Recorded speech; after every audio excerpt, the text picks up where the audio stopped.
So mga chong, i-share ko lang yung short video na to, naway kapulutan din ng aral ng iba.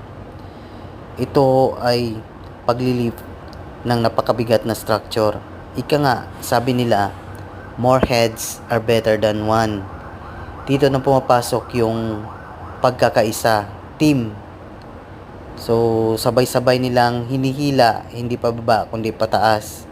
Kaya nila nagawa at naangat ang ganitong napakalaki at napakabigat na structure. Sa hindi po nakakaalam, ito po ay silo. Lagayan po ito ng mga goods na imported galing ibang bansa. Dito ini-stock, nililinisan, tapos ini-stock dito, and then dinidistribute naman kung saan-saan ng mga gumagamit ng mga ganitong klaseng produkto, raw materials. So, yun dapat tayo nagtutulungan. Mga chong, gusto ko lang i-share yung short video na to, naway kapulutan din ito ng aral. Dito na po pumapasok yung pagiging pagkakaisa natin o team na tinatawag.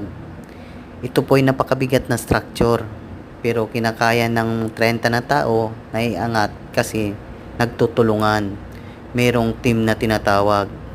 Ika nga, sabi nila, more heads are better than one.